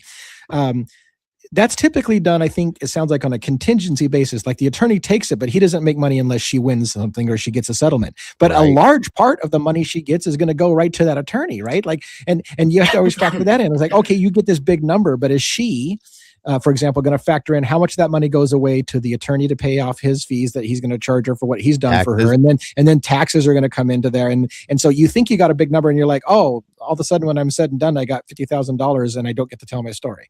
And she can't step up and say, oh, wait a minute, I didn't realize this and this, and I need more. No, you're stuck with that. Move along. So yeah, that's a big point, Lee. That's a huge point with this. And this is the part that I got to be careful about, because you have to ask, like I asked this question, how much do we know about her attorney? Is her attorney truly on her side, or is her attorney potential? Is there any scenario in which her attorney could be working with the people who want to say, hey, look, I'll tell her, we'll work out a settlement, we'll come to a number we can all agree on, we'll get it done. How do you know that attorney isn't also in it for like his payday? Like, hey, I'll represent her, I'll work out something with you guys, nudge, nudge, wink, wink, we'll get a number we can all agree on, you pay me, I pay you, we're all done, and this is out of here. Boom, and again, I don't want to believe that I have no idea about this guy's history, so I don't want to say anything that says that he's that guy, but it's a question I asked. Like, how did you get your attorney, and how do you know that he himself isn't in it for his payday? He may be one of the people that's part of the whole circle of they all work together at some point. If he's local, that's true. So, did I say North Carolina for Ali Benevento? Is it South Carolina? Yeah, South Carolina. I should know better than that. How did I screw that up? There's something that came up with North Carolina. That's why, and I was looking at North Carolina when I was thinking that. So this is such a mess. And thank you for being a member for 5 months. We appreciate that. Thank you, Paula. Yeah, this is a disaster, you guys. I'm like on the edge of my seat. I know. I'm just like waiting for more info here. I'm like, man. Hey, you guys, put a 1 in the chat if you've ever listened to Devil's Advocate talk and thought your phone was actually on a higher speed than what it was. I know I've done that. I was like, do I have it on 2? Do I have it on 1.25? Like, what the heck? Can I tell a quick story on that? Yeah. Please let me tell this story. Before I even talked to Lee, met Lee, any of that, I watched probably a good 6 or 7 of his shows, right? And every time I watched him, I'm like, Jesus Christ, I thought I drank a lot of coffee, but this dude is flying, okay? Because he was always talking so fast. And I was like, I always understood, because I talk fast sometimes too. But I was like, Jesus Christ, like, slow down, bro. Breathe a little bit. He has a point to tell, because it is out there so fast. Like, yes. Slow it down. Slow it down. No, I love the fast talking. Yeah. I love when people get the point out super fast. It's funny. A.R. Hayes, when I first met Pete Alturi, he's like, hey, I talk a lot to this guy, A.R. Hayes, Convict's Thoughts, and I want to get you 2 of you together, but he doesn't know if he can handle your intensity, because you just fucking are way too fast for him. And he's like, and so it was work for him to get the 2 of us to get on camera together, because he's like, that guy stresses me out when he talks. He just talks too fucking fast for me. But we actually did well together when we were on camera. But I played a show at one of your shows. I was running it to make a point from something you said on one of my shows, and I put it on, I think it was 1.5, and I'm like, I don't think I've slowed it back down, because it was just, yeah. Thank you, Sausage Biscuits, for that super chat to get an interview before NDA. Well, it's probably part of the plan and the settlement right away, Sausage. So I don't think it would work. Correct. And thank you, Bianca, for the brand new turtle, the gifted. We love it. We appreciate you. And to be fair, by the way, to be fair, I was hoping to get stories before. The reason I was partly up here a day early and trying to arrange interviews is because I was hoping to get stories before they made a payoff and nobody could talk, but didn't happen. So that's the way it works, unfortunately. Yeah.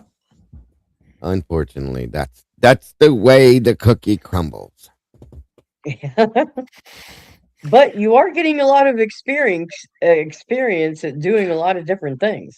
So Right. you can look at it that way. Yeah. You know, you are gaining a lot of valuable experience. It's like funny. you, It's you funny. said, Yeah.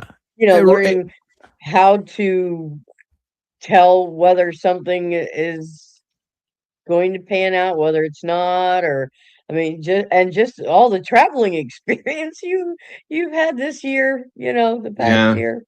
Go ahead, Logan. I have a really good idea for you before I lose it. Why don't you rush up to her like you're paid security for her and like try and rush her out of there real quick? Like, I'm paid security. Come on, I'm going to get you to safety. And then there you go. Now you can talk to her. So what you're saying is you want me to get killed is what you're saying. I was going to say that's what's going to happen. No. Just pretend like you're security. Wear a fake security outfit. I mean, I will tell you this because I don't think it will matter, but just to let you know how invested I am in this thing. I was told where she was and where she was going to be and where she had to drive, and I offered to escort her in my car because there was fear for some people that she literally might not make it to trial. And I said, give me a couple hours and I'll come down there and I'll follow you. And it turned out that she ended up getting some other people to escort her in this similar fashion, but I'm full on committed, like to make sure she got there. And yet, I have a feeling in my gut now, this is never going to happen. They're going to settle. They're going to settle tonight and that's going to be it, but we'll see. Do you think, being that you've been on this case for a while, do you think that money does do something for her and she's going to take it? I mean, yeah, it'll do something for her. I think, I says, it really depends on how serious you take the idea of you'll see the payment or see the settlement, but you'll never live to spend it. So, so where do I go with that? If she gets to spend the money, if she gets a settlement that's good, and it sounds like it's going to be right, and she gets to spend it, then it'll be life-changing for her, and so it'll be good for her. It won't help stop corruption in the county because they'll have paid it off, but it would be good for her. And again, how am I to judge if she does something that's good for her and her children and her family, right? That's at the end of the day, you got, how can I fault somebody for doing what's right for them and their family? I just hope that she's making the right decision if she goes that route, because again, you can get whatever number you want to write on a piece of paper, but if you don't live to spend it, what's the point of the number being written on paper, kind of thing. So make sure, all I can say for her and those in her circle who are protecting her and giving her advice, you better be really good at knowing how to protect her life and get her to safety after that payment, because I would suspect it's open season on that. Now, again, if she signs a piece of paper that says, if I die, the money goes to my son or whatever, but again, if she doesn't, here's the problem. If she doesn't have a lawyer who's looking out for the loopholes, is it going to say, hey, we're giving you and you only this money, and she doesn't catch the fine print that if she dies, it doesn't go to her family. It just it's gone. You don't want to sign a piece of paper that says it goes to me or nobody. Like, it better go to somebody else and they're going to still lose the money as a life insurance policy. Right. So, I mean, and who's looking after her to make sure that legal document is done the right way and there's no loopholes or ways out for them if she just happens to have a car accident on the way home from her payment. And is it all paid out in one lump sum? Is it paid out in a series of payments over a period of time? All of that stuff is going to fold into this. So yeah. Right. And like you said, if her attorney is her attorney because he's her attorney and not because he wants to help her, he could that's a possibility. There's the thing I don't know about the law that I'm curious about. I don't know that even if both parties agree to a number tonight, if the judge has the right to say, again, fuck you. No, you guys have wasted all of our time. You're going to trial. I don't accept your guys is coming up with it. Like, is it true that they can do a last minute thing and the judge just has to sign off it and say, well, I guess you both agreed. And I think it is maybe that, like, the judge just literally, if both sides said, hey, we're done, we've stopped fighting, there's nothing to fight about, we're done, he can't force them to fight, right? So I don't know how much power he has to say, I reject your reality and substitute my own. You're going to trial. And this comment is so true. From Sylvia Ponce, she says, "You do know the case a lot more. You literally went to Idaho, Lee. You're the only one that really showed us every detail of the streets, and Thank that you so kind of much. thing matters." Thank you. Yeah. Thank you. Yep. Yeah, I appreciate that very much. I'm trying to, I think, and that's the other thing, like, I need to do more of is I feel like I'm a pretty good storyteller and I catch details that other people don't catch. And so I should be out there telling you what the buildings look like and what the smell of things are and how the restroom stinks like ass and how, like, giving you those little details that like, wow, I didn't know that. Like, cause I catch little things that I think are interesting to people that mainstream media doesn't think to tell you. So I should be capitalizing on that and giving you some of those stories of, like, what you don't know is in this county, the fucking crickets are the size of small beetles. I don't know. And I'm talking the car, not other beetles. Yeah. Was it today that we saw Savannah Guthrie, her brother and sister, go out to her mom's memorial? You guys, that was so heartbreaking. You're muted, Dago. Sorry. Yeah, it was. I couldn't watch it. I had to change it. It was very sad. It was very, very heartbreaking. It made it so much more real. That's exactly what I said too. That's why I was like, no, I'm not going to do this. Real quick, by the way, Sausage Biscuits asked a question that I've been meaning to try to figure out how to do. Part of me has wanted to put an anonymous form on my website, devilsadvocates.info, where people could not have to register an email address or whatever, and they can just type into a form so that you can give me tips if you don't want to have anything tracing back to you whatsoever. It just feels like every single time I put effort in my website, nobody ever goes to the website. So it keeps like, oh, I'm going to get around to that someday. Maybe somebody will use it. So it's interesting that somebody's asking, hey, is there a way for me to give tips to Lee? You can give me a tip at contact@devilsadvocates.info. If you need it to be untraceable, you can use Proton Mail, which is an anonymous emailing system, and you can create a junk email that will never be able to be traced back to you, and you can send me that, and I don't have to know who it came from. So if you can do a little education on yourself, you can send me something from Proton Mail. The attorney representing Sabrina Atkins is called Joe Childress, Childress, I believe. Joe Childress is her attorney. I don't know that you can get anything from him literally the night before trial, but it's actually Childers. Childers. I'm not Childress. Childers. Sorry, Childers. Yeah. Good. Thank you. I'm glad you corrected. I was going off memory and I was wrong. Shit. Yeah. And I did put our email in the chat for you guys to, have if you want to send any kind of tips. So I did put that in the chat for you. I did get thank you, Robin. I did get an interesting email today where somebody asked me if I knew if this was true or not. Never heard this until today, and it's about Idaho. I figured I'd throw that out there for you guys before I forget. So remember the name that we were given about the name that Dylan loaded into her phone at 3:51 a.m. Brittany Fernandez, whatever the hell it was. Right. Fernanda. Yeah. Fernanda. Yes. Yeah. Somebody asked me if I knew if this was true. I don't. I'm telling you right now, if you're listening, I don't know if it's true, but I'm going to say what it was said. That Brittany Fernandez, whatever, was possibly Demetrius Robinson's ex. Does anybody know if that's true, real? I don't know. No, I don't know. Okay. So there we go. Fernando. Okay. Thank you, Amanda. So there again, I don't know where it came from. It's an interesting thought. Definitely something to look into, but I have no answer nor any knowledge of that. It's new. By the way, I don't like I really don't like asking for money, but I wanted to bring up something that Robin hit on earlier, which is we were talking about this backstage about like how much we're learning by doing stuff like this. Like, hey, look, like if nothing else, this is a learning experience. I learn how likely is it that you're wasting your time because it's not going to go to trial. Do you go out next time out there, kind of thing? And we were saying, here's the problem: someone like Brian Enton. Whatever, he doesn't have to worry about it. He has a whole network bankrolling him, and he gets to fly all over the place. And if he's wrong one day, it doesn't cost him anything. Like these kind of mistakes could bankrupt us. Like we can't afford to fly all over the country to places that don't happen. But I'm thinking if you're in Enton, you just fly all over, and who gives a shit? You spend a couple nights in a hotel, and you go to the next scene, and you've got tons of money to support you. So again, this is like lessons learned for us to figure out what is we can afford to do and what we can't afford to do, because it's not cheap to $1,000 in flights and $1,000 in hotel rooms and $1,000 rental car, and then you got food on the road, and next thing you know, like that's a lot of fucking money that we're gonna be a hole for a while. So yeah, it's a good time to do fasting. Good point. I need that. Yeah.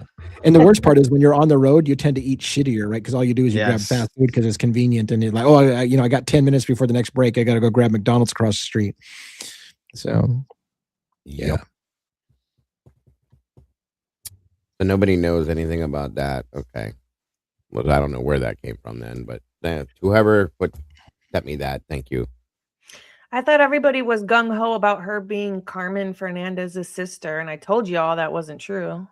Oh, I have no clue. I heard a lot of people. Yeah, I heard. See, that's the thing. I heard a lot of people guessing that, and I'm like, why are you guessing that? Like, you don't know. I mean, yes, it's possible Dylan could have typed the name wrong or whatever, but everybody was so badly wanted it to be that connection that I was like, I think you guys are jumping at that with like, what you need to have better evidence than that before you jump all over. What sense would it even make if she was? Like, what does that? That has nothing to do with. It made no sense. Same thing I said. I'm like, if it like make the connection for me, tell me why it would be the case, and then I might be like I always ask why what is the significance if it was? The only reason Carmen Fernandez would have been important was because I went back and looked at all that body cam just to see if we could see Brian Koberger pulling out or pulling back in the parking lot. That's it. Just to get time. Yeah. I don't know if you know this. I don't know if you know this, but allegedly, I've seen it, and I don't know if you have heard about this, but Brent Kopacka is supposedly at that crime scene. So he lived at the Pimlico Apartments. That accident where that woman ran over those people was at the Pimlico Apartments. And supposedly there's a picture that I've seen of Brent Kopacka walking past the crime scene that night, which is interesting because supposedly he's supposed to be living at the Coffee House Apartments clear across the opposite side of town. So why is he up at the Pimlico Apartments the night before the murders if he lives at the Coffee House Apartments? And I'm telling you, like being there, it is the opposite side of town. They're not even remotely close. So if that was Brent Kopacka walking by the Pimlico Apartments where he told people he was living, which was across the street from Brian Koberger's house, it's all fucking super interesting. Yes, it would be. How good of a video, like how good of a visual do you get of this person? It's a pretty good picture. It's pretty good. It looks like him. Well, the most convincing part of it too was somebody had a picture, and this is the part I didn't get to verify. Somebody had a picture of him from that night, and the picture was like cropped out and used as the thumbnail picture of Brent Kopacka on Facebook. Like it was his Facebook image as well. And I'm like, so either somebody created that and faked it, or he literally used that image for his own Facebook page. Right. So I don't know. That's an interesting thought. I mean, if it truly was him, honestly, yeah, that would be wild. But what you just said is so easy to do, happens so often that who's to know, you know? I mean, he's kind of like, at this point, he's kind of like Sasquatch. There's Kopacka sightings at the Corner Club that night. There's Kopacka sightings across from Koberger's house. There's like, he's been seen everywhere, but nobody can prove it. Like usually it's like, here's a grainy picture of Sasquatch on the trees. See, don't you see him? That's Kopacka. Like, fuck, I don't know that's Kopacka. Fuck off. Like, give me a good picture and say that's Kopacka. Yes, so Sasquatch is what it is. Yeah, just like it. What do you think, Robin? I don't know if it's him or not, and just about all of what we just said. It doesn't have to just be that, but yeah, I'm just no, but there are just so many questions with all of these cases, like we were saying the other night, there's no case that we are covering right now that has any kind of a simple answer. And just when you think you get an answer, then it only brings up another question. Another question. Yeah. And it is really true. I know we say, it's crazy, but it is. And yet we can't stop asking questions. We can't stop looking for the truth either. So Yep. Well, I find it interesting. I showed on my live earlier today just a quick YouTube short, and it was a girl that was showing that a picture of Bethany and her friend from before that night, and those Mhm. exact footprints are in the backyard. So they want us to believe those were Brian Koberger's or killers that parked at the back and the top and walked through the backyard, and that's just not true. And why is there two sets of those prints? One that goes out and around that's stumping out to the front, and then one that goes off to the left over towards the queen. But like, how does But that they work? were both there before the Yeah. crime. Yeah. So it's like, I don't know. Every single detail that they wanted us to believe it was Brian Koberger is able to be dispelled. Yeah. Yeah. That's why I have my absolute on this one. At this point now, 3.5 years into this, or 3 and whatever years it is now, I don't think Brian had anything to do with this, you guys. And I can't even go as far as to say that he did it with somebody else. I'm not even comfortable saying that anymore, truly. And that's just And my opinion from the me. prosecution wasn't comfortable saying that he was there either. That's right. They couldn't. Everything that's a good point, Logan, because everything that they said up to the point of the plea hearing, okay, they walked back. If you realize and think back to it, they have walked back everything. The phone, they walked back the pings, they walked back the stalking, they walked back everything that puts Brian in that house, including The DNA. the DNA. So Yeah. get out of my head, bro. Yeah. Every bit of it has been walked back. So then where does that leave us? No Brian, but the man's in prison right now after being cornered into a plea deal, in my opinion, and they're done. What It the leaves hell? us with clip-on fog lights. yeah. Yep. I heard that's a thing. You can get them at like Shucks for like $2.99. Clip on Don't get me fog light. started. God, I hate Okay, look, guys. I need to wrap up for several reasons. One, I think there's a young man in the house that may have school or something. I don't know, but whatever the case may be, it's late here on the East Coast because I'm East Coast right now. I'm used to being on the West Coast. I'm used to this being very early in the night still for me. But now I'm like you guys on the East Coast, going, holy shit! Like, shut up and go off the air. So I need to wrap this up. I want to go around the horn, give you guys a chance to say goodbye. I just asked for another update from some of these things that I've got, and I don't have anything. So again, that number apparently is being worked out right now.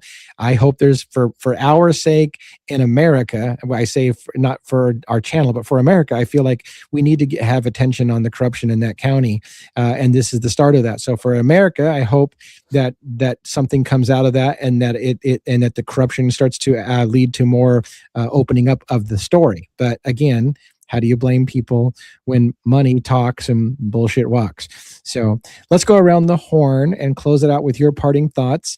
We'll go Robin, 1-1, Dago, Logan, and then myself, and we'll close out. How's that? All right, Robin, do you have any closing thoughts for the night? Well, this truly is a case that I really hope that people will start to pay more attention to, because it is a very important case, and it really does highlight just how much corruption is in not only this area, but there are many places around the country, as we are finding out, that are going, dealing with this type of thing. So the more we can get the word out there, the more people we can potentially help. I still have hope that we can affect change. JJ, he says all the time, if there were just more unity, and it's so true. If we could come and stand together, we could at the very least push back against some of this. But so I hope more people will tune in for this case. Um, but I also want to thank everyone for coming out. And like I always say, whether you're here live or whether you're on the replay crew, we appreciate you, each and every one of you, much more than we could ever say. And with that, I hope everyone has a fantastic night. Thank you very much. I appreciate that. And let's give one a chance to say his thoughts. Great discussion. It's amazing the boots on the ground and all this stuff. It's as Robin said, united we stand, divided we fall. So fortunately, it's more and more, whether people want to admit it or not, seems like there's division and every which way tone, and that's how they make us weaker. We have to be united. So we may not agree always on every point, but we have to work together to actually make change. So thanks to all the mods and all the panelists. A special shout out to, I think, Amanda. I think your daughter was in some kind of car accident. I hope she's okay. I see that. Yeah. I just didn't hope know she's whether to okay. talk about that or not. So I just yeah, wanted to wish her well. Send my well wishes to you and your daughter. So be careful out there, Lee. You're still in the dark zone there. So I wish you safe travels and be careful. Sleep with one eye open. Gripping your Keep your phone charged. Yes, Yeah, keep your phone charged. Yeah, we don't leave them alone with that. No. All right, you ready for a movie quote? That I won't get. Well, maybe. You might. All right. There's there's two people talking, and at the very end is a third a female. So what happened? What? Did he get muted? I hear him. No, I hear him. I'm No. here. You don't hear me? I heard there's two people, and then it went blank for me. Go ahead. No, I'm here. Wadsworth, am I right in thinking there's nobody else in this house? No. Then there is someone else in this house? Sorry, I said no, meaning yes. No, meaning yes? Look, I want a straight answer. Is there someone else or isn't there? Yes or no? No. No, there is or no, there isn't? Yes. Please. Charlie and the What Chocolate is- Factory. No. Is it? No. Nice guess. You pulled that right out of your ass, though. Nice job. I was going to answer, but I wanted to let somebody else. I knew it as soon as you said the name. So you said Wadsworth? Yes. Yeah. Go ahead. What is it? Me? Yeah. Clue? Clue? Yep. The movie Clue? Yep. Yeah. Yeah. The movie with Tim Curry. Yeah. Oh, I love That's that a movie. favorite in my I've never household. seen it. It's a great movie. Did Clue have was Clue one of those movies that had shot multiple endings and you got different endings Yes. depending on what theater Yes. you went to? Yes. Yeah. They got a bunch of Classic. them in the chat got it. So yeah. Nice. Oh, yeah. Nice. I thought All you right, were thank- asking for a clue. No, thank you for the update. I love Logan when she does that shit. Never mind. Wait, what did you say? She said that she thought they were asking for a clue. Oh, Go, yeah, I'm dead. I'm dead. go ahead. Anyway, Go ahead. Yeah. thank you guys so much for.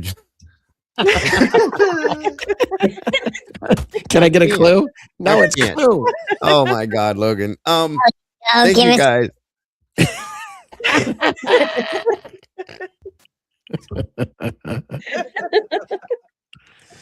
Get your shit together, man. Get your shit together.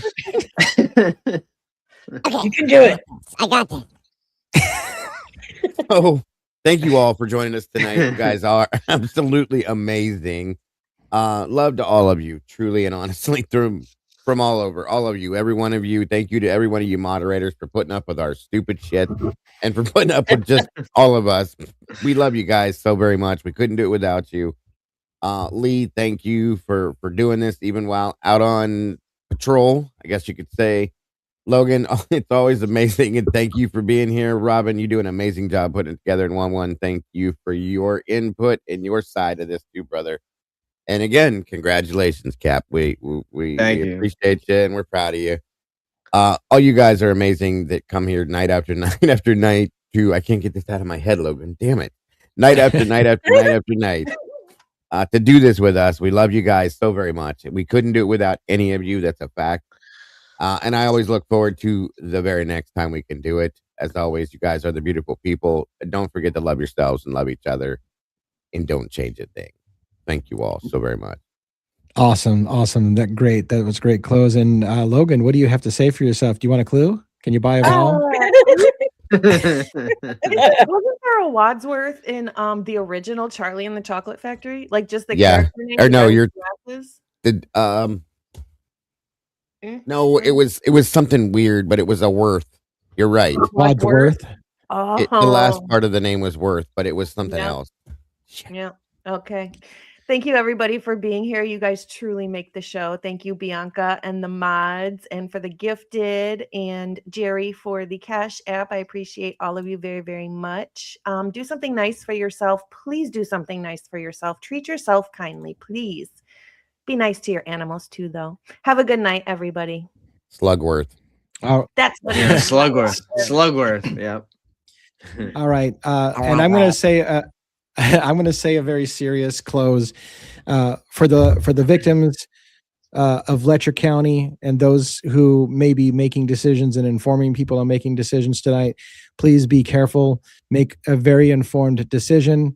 Whatever decision you make, there's no skin in the game for me, so don't feel like you owe anything to me. I know that some of you feel like you don't want to let me down that I came out here. I came out here to follow a story. You need to do what's right for you and your family. So at the end of the day, remember that, but also remember that you need to be super, super careful in this time. Super, super careful, because a payout doesn't necessarily mean that you get to see that payout. So just think clearly, make sure you have good advice, good people around you.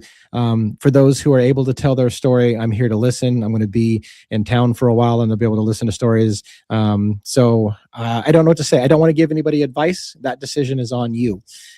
So all I can say, like I said, is nobody out there who have talked to me and been in my circle feel like you owe me anything. You owe me nothing. You do what's right for you and your family at the end of the day. And then I'll be here to listen to anybody that's allowed to talk afterwards. So thank you so much, everybody, and have a great evening. Good night, everyone. Good night, guys. Good night.